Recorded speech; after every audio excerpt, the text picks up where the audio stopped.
A 2 anni di distanza da Combat Circus esce Mazel Tov, 14 tracce, di cui alcune acustiche e anche una bonus track molto speciale di cui parleremo più avanti.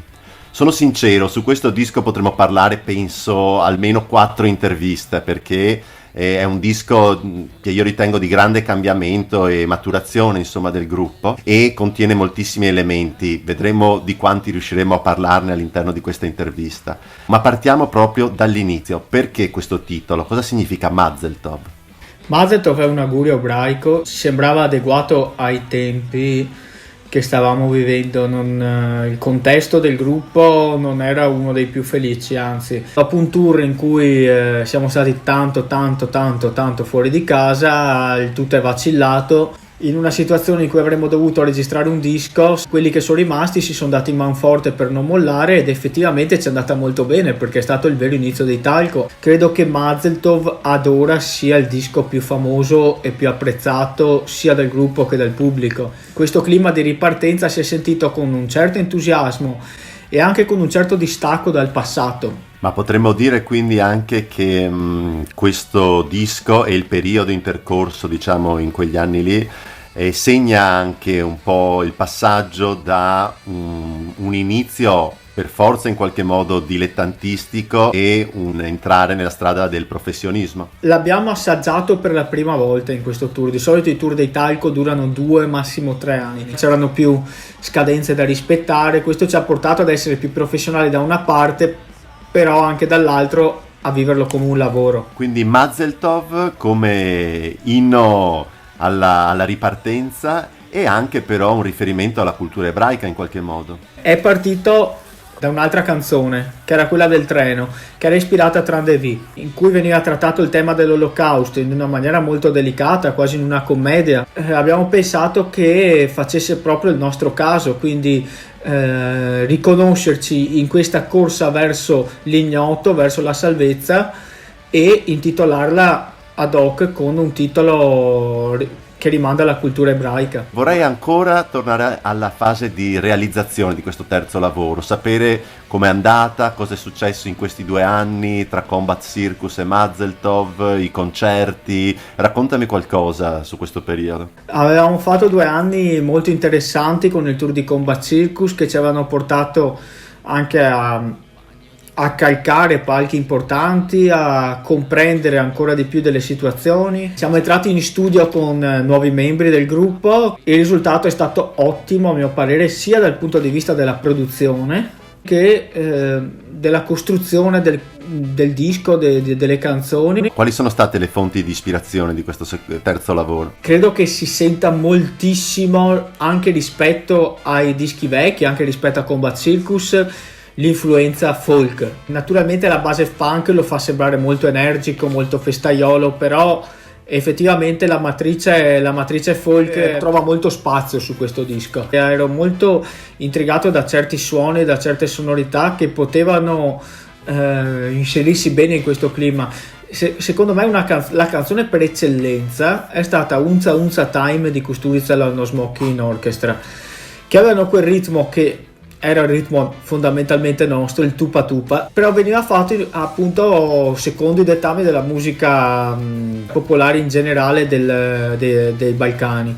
Ho pensato che fosse quello il punto di partenza per inserirla sul nostro genere. 2 elementi che già erano presenti nei dischi precedenti e che diventano qui, come dicevo, quasi identitari del gruppo, sono appunto un certo utilizzo dei cori e un certo utilizzo dei fiati nell'arrangiamento che sembrano quasi delle mitragliatrici che sparano sul ritmo incalzante. Mi rendevo conto che suonando all'estero e cantando in una lingua autoctona e non dei paesi in cui andavamo a suonare, andavo di fronte anche a uno scoglio.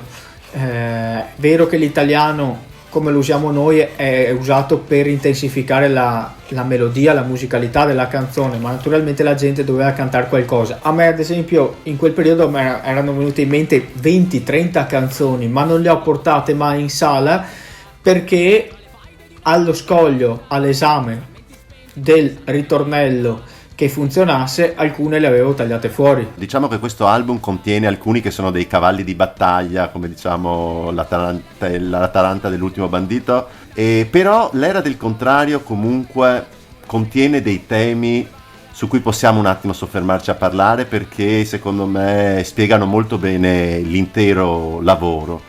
E anche a livello di scrittura, appunto, vorrei che mi dicessi qualcosa, perché ritorna il narratore che accompagna l'ascoltatore in una sorta di viaggio, e lo fa utilizzando quella forma di scrittura poetica quasi rarefatta.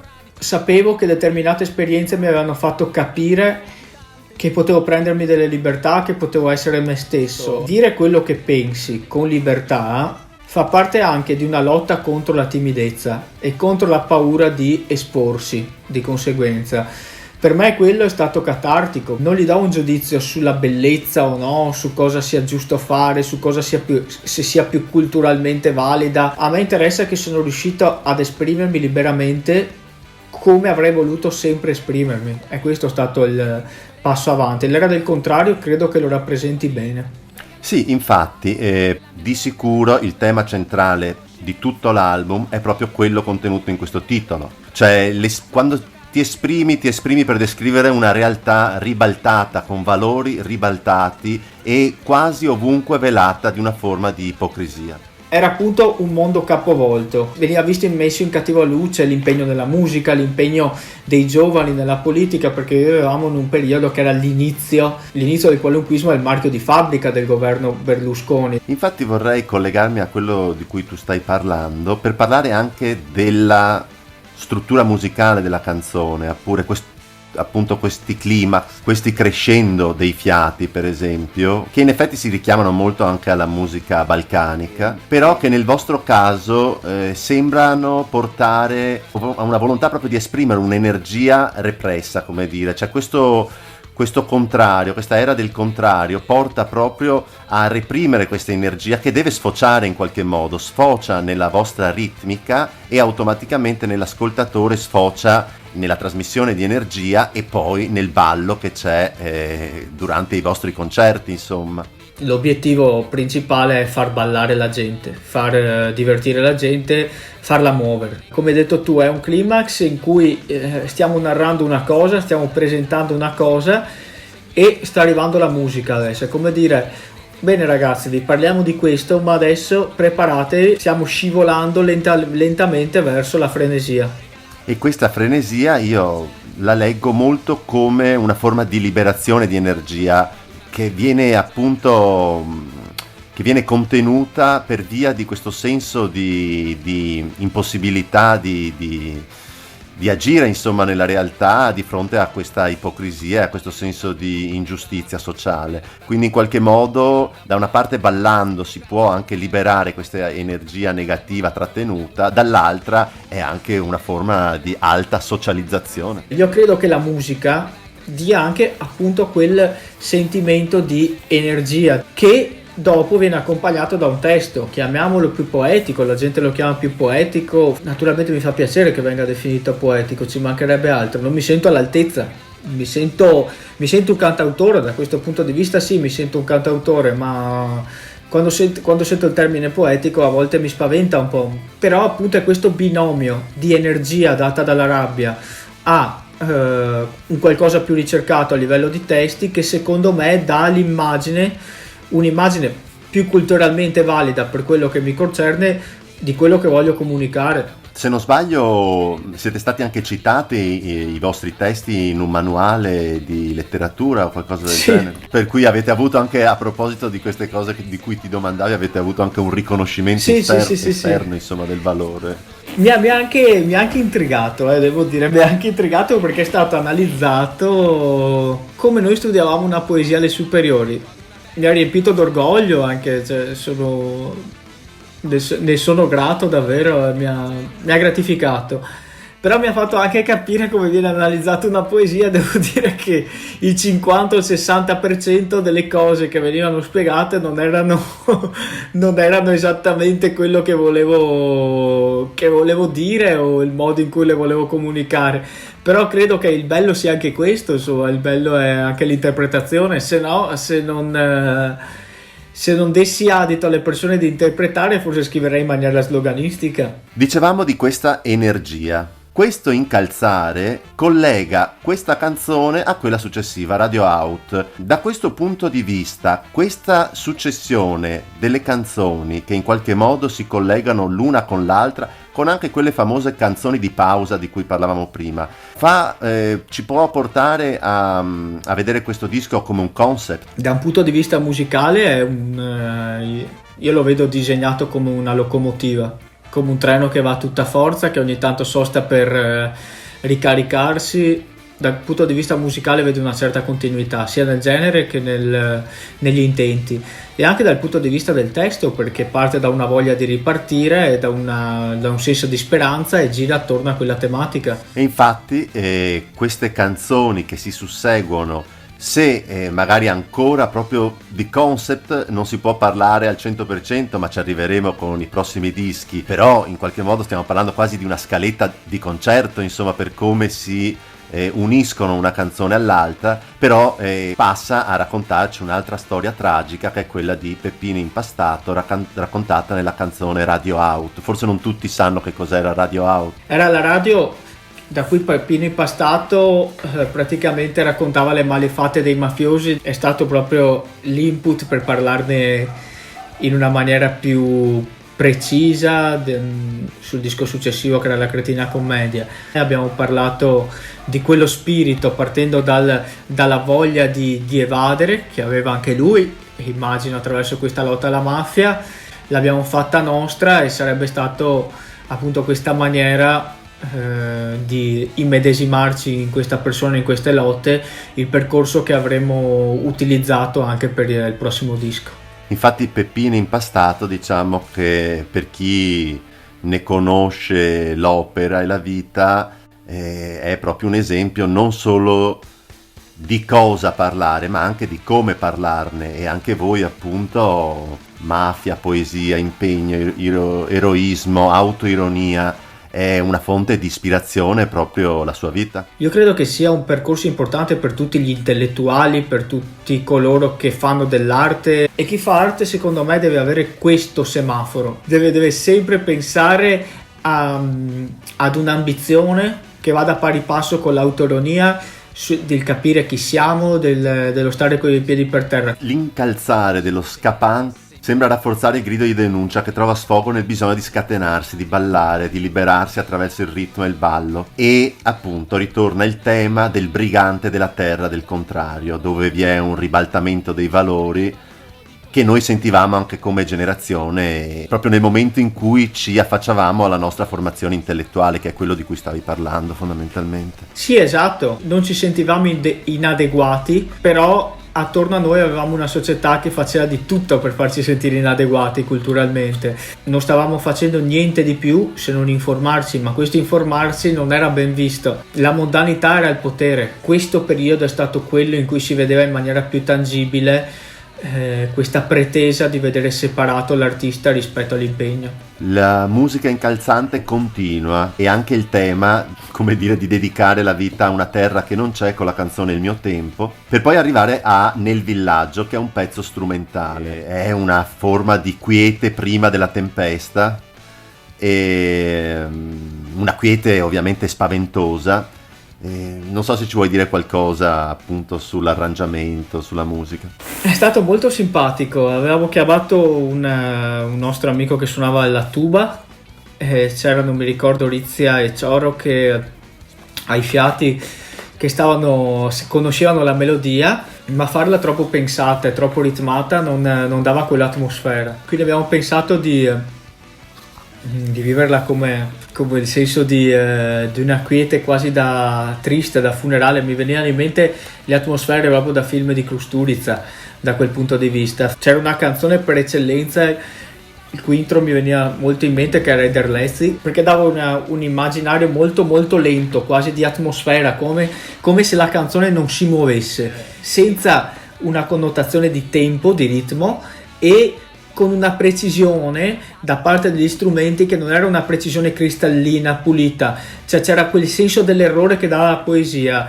E quindi ho detto: suonate e sbagliate, non seguite nulla, guardatevi ascoltate, suonate e ballate, create questa atmosfera. Sono stati molto bravi a crearla, secondo me. Infatti secondo me questa parte del disco è molto filmica, sembra quasi un montaggio da film, anche il passaggio tra questa canzone più lenta a quella successiva, Il treno. E nel treno che fa esplicita, si richiama esplicitamente a Train de Vie, tema centrale mi sembra di capire sia il bisogno di andare oltre i confini della razionalità per superare il dolore dell'ingiustizia. Adesso subentra, la farà da padrone più avanti, credo con Silent Town lo si vede in maniera più esplicita, l'uso della razionalità per disegnare qualcosa, per evadere, a cui mi rifaccio molto nel mio modo di scrivere. A Train de Vie sono molto affezionato, per tornare al lato cinematografico. Ho visto molti film sulla Shoah, Il pianista mi ha colpito molto per il senso di solitudine che è stato anche ben interpretato da Adrien Brody.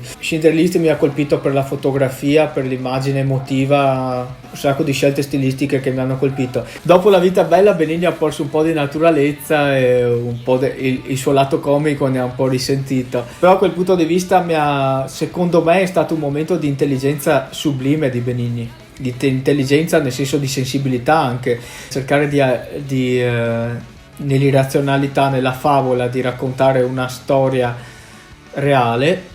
È un soggetto che era già uscito con Train de Vie, quindi io mi baso sempre più su quello che è uscito prima e mi affeziono naturalmente a quello che è uscito prima. Per me Train de Vie in quel periodo rispettava anche tutti i dettami del mio modo di vedere la vita, del mio modo di vedere la cultura, che era appunto influenzato anche dalla cultura yiddish. E la canzone che segue è appunto Merluz, che è una canzone strumentale proprio in stile balcanico con la fisarmonica, e da lì si passa alla Casa dell'impunità, una canzone in pieno stile talco, critica alla politica italiana, sempre in maniera molto metaforica, e al ruolo del berlusconismo e di come ha contribuito a nascondere e soprattutto a ribaltare, a mettere sottosopra tutti i valori della società italiana. L'anno dopo che avevamo scritto La Casa dell'impunità è uscito il libro La casta, mi ricordo. Era un sentire generale al di fuori delle istituzioni di questo senso di impunità di cui godevano i politici. L'era berlusconiana ha dato questo senso di incompiutezza e di un ritorno al passato, all'impunità passata. E da qui passiamo a uno dei cavalli di battaglia del disco, potrebbe essere, o è stato, non so, un singolo, tranquillamente, che è Tarantella dell'ultimo bandito. E contiene poi una storia particolare, c'è questo arrangiamento del violino. Ci vuoi dire qualcosa? Sì, Tarantella dell'ultimo bandito è la storia del nonno del nostro ex sassofonista, del Cioro, che era un partigiano della brigata Garibaldi. Usare il violino ci sembrava dopo in una situazione proprio del genere, in un ritmo più mediterraneo, più nostro. Come hai detto tu, è un singolo ed è una canzone che abbiamo sempre fatto dal 2008 fino ad adesso nei nostri concerti. Da qui alla Mano de Dios, che entra un po' così a gamba tesa nel disco, come omaggio a Maradona, cantata in spagnolo. Cosa ci dici? Non sono solito cantare in una lingua non mia, quindi non ci sono neanche abituato, però mi è servita e mi sono divertito. Il risultato ne sono soddisfatto. È una canzone del Potro Rodrigo che abbiamo adattato in versione punk. Per me Maradona è un artista, se si vede il calcio appunto come una forma d'arte, perché secondo me è lo sport più completo che esista per la varietà, la fantasia di colpi che si possano fare. Maradona credo che sia, insomma, uno dei rappresentanti, degli interpreti migliori. Viene contestato spesso da alcuni che fate la pubblicità un tossico. Mi sembra un po' riduttivo rimandare agli errori, ma agli errori che si fa con se stessi, non con gli altri. Cioè rimandare a questa cosa un giudizio sul valore artistico di quella persona mi sembra stupido come atto. E ora Il lamento del mare, una ballata melodica, una delle mie canzoni preferite dei Talco sicuramente, in collaborazione come nel disco precedente con Federica. È un grande arrangiamento di un violino che duetta con la voce femminile. È chiaramente una poesia in musica, ma fa riferimento anche a qualcosa di esplicito. Sì, I morti sul lavoro è stato un preludio a quello che avrei fatto più avanti, ad andare sempre più criptico, a usare metafore sempre più lontane. Dal punto di vista della tematica credo sia stata una tematica attuale, lo è tuttora, insomma, perché se penso che una settimana fa dall'intervista è esplosa una fabbrica vicino a casa mia del petrolchimico. Insomma, ci sono e 2 persone sono rimaste ferite gravemente ustionate, credo che sia un tema attualissimo e valeva la pena parlarne. Questo clima, diciamo, più rilassato e che porta a un ascolto più attento di questa ballata, in realtà è il preludio all'esplosione della canzone più potente del disco, che è La Torre, una canzone anche che dal punto di vista del testo è piena di licenze poetiche, non è una scrittura puramente descrittiva ma allusiva, allegorica, che gioca con le parole, che richiama a un altro mondo, va appunto, come dicevamo prima, al di fuori della pura razionalità. Dici che interpreta in maniera corretta questa visione del testo. Abbiamo appena parlato di un nuovo modo di scrivere da parte mia, è un testimone che viene passato dal lamento del mare alla torre, quindi è una conseguenzialità del disco anche perfetta per spiegarla. Oltretutto La Torre ha avuto una grande fortuna, è stata scritta 2 giorni prima di entrare in studio, avevo quella sensazione, quel sentore che questa canzone avrebbe dato un senso di completezza. Non mi ero ancora reso conto che sarebbe stato la colonna sonora della nostra vita da musicisti dei Talco, ma me ne sarei reso conto più avanti. Ci tenevo a lasciarla per ultima di questo percorso concept. Per la prima volta nella nostra vita ha parlato di noi stessi in maniera più sbilanciata rispetto al senso impegnato della faccenda. Ha dato quella valenza che ancora non era presente a un lato introspettivo che avremmo affrontato sempre più frequentemente, che nulla avrebbe tolto all'argomento impegnato, ma che sarebbe stato fondamentale per i nostri percorsi, anzi avrebbe dato qualcosa al lato impegnato, perché partendo da un parallelismo intimistico con quello più politicizzato, ancorato nei nostri tempi, avrebbe costruito proprio un binomio inscindibile per raccontare una storia più generale. Oltre ad essere la canzone preferita dal pubblico, per me è forse quella in cui mi riconosco maggiormente. Ma infatti sono convinto che questo traspaia dalla canzone, e nonostante in tutte le canzoni si avverta, o in molte canzoni si avverta forte il tema autobiografico, in questo c'è il lato personale, spicca maggiormente, quello proprio autodescrittivo, nonostante ci sia anche l'invettiva e tutto il resto, ma si avverte proprio il parlare di sé, della propria vita, del proprio modo di pensare, di agire, dei propri progetti. Ma alla fine cos'è questa torre che ancora non ho capito? La torre è un senso di conformismo dal quale ci siamo ufficialmente staccati. Era come dire: avete visto, ce l'abbiamo fatta, continuate a criticarci, però abbiamo preso la nostra strada, stiamo facendo il nostro genere, lo stiamo raccontando a modo nostro. E in realtà noi siamo sempre stati come sulla torre, come su una canzone di 12 anni fa, indipendenti, liberi di fare ciò che volevamo, credevamo. Abbiamo avuto la fortuna di poterlo fare per anni, speriamolo anche dopo il Covid. Il disco a questo punto va verso la conclusione, ed è una conclusione ciclica. Il cerchio si chiude con il pezzo strumentale Mazel Tov, ritorna il carillon e si spengono le luci, come dire. Ma in realtà c'è ancora spazio per un'altra canzone, San Paoli.